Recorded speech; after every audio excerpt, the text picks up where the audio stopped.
This is Morten from INKISH TV here, still second day at Printing United in Las Vegas. I'm here with Tom from Koenig Bauer in the US. Tom, you just told me a fantastic story that you have been, it's been a success for you exhibiting your selling machines. Yeah, no, it's actually been very, very good. We had a walk-in customer yesterday that kind of just out of the blue bought a folder gluer, so that was nice. And how often does that happen?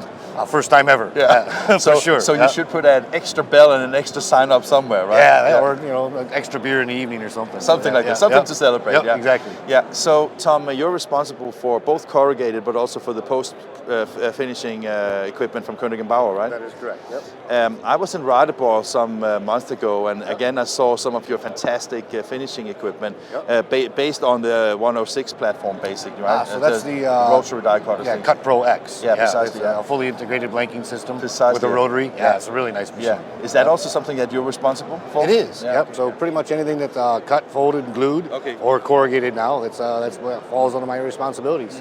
I was just thinking that when I look at Koenig Bauer, especially also if you look a little bit on the competitive situation on the offset market, it seems that you have found your identity of a hotspot because you're really, it seems that you're really strong on packaging, right? 100%. Yeah.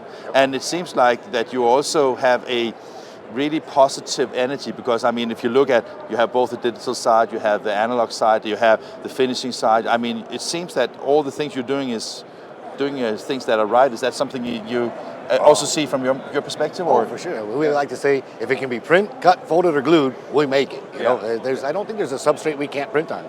Okay. So, yeah, because you have, I mean, if it's like a plastic material, you can just add UV lamps to the machines, of course, right? So, but the reason why I was asking is just because, I mean, I think that if you look at, some people, I know it's not for the packaging, but for commercial, a lot of commercial printers have seen a decrease in volume and circulations on the print run. But I also think there's kind of a consolidation that the ones that are big become bigger and it takes out some of the business. Is that when you talk to people, is that also something that opened new doors for Koenig Bauer on the post-press thing? For sure. In fact, obviously consolidation, grouping, whatever you want to call it. Yeah, sometimes you can have a nice little small customer that next day becomes your largest customer. So it's definitely, we see that happen a lot. And how is your position in North America? So we're relatively new in the post-press side. We really started in 2016, really got off the ground in 2017. But and then came COVID.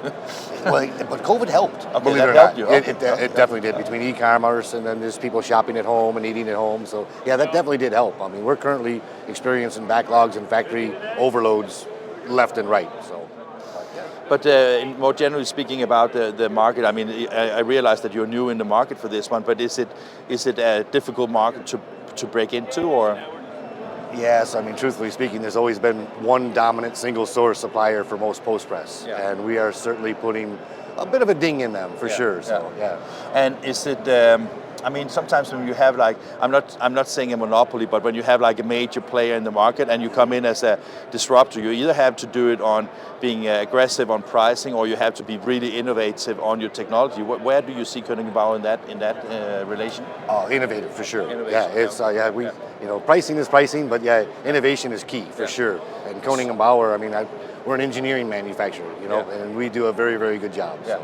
And when you then, as a new player in the post finishing and post press market, enter into let's say a packaging company, and you talk to them about things, do they realize right away the strength you come in with? The name Koenig Bauer carries a lot of weight in packaging, for sure. So, I mean, that definitely helps.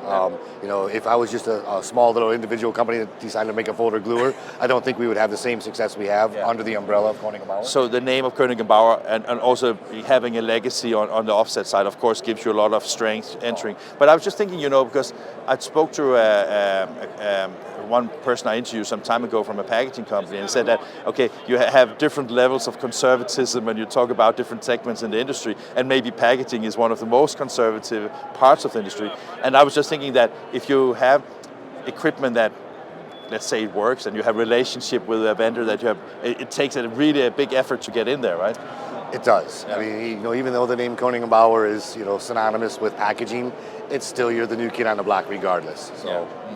So what is your plans? Are you planning to sell more machines, or are you just resting now after Printing United? No, we'd like to have finish out very, very strong. So yeah, we'd like to.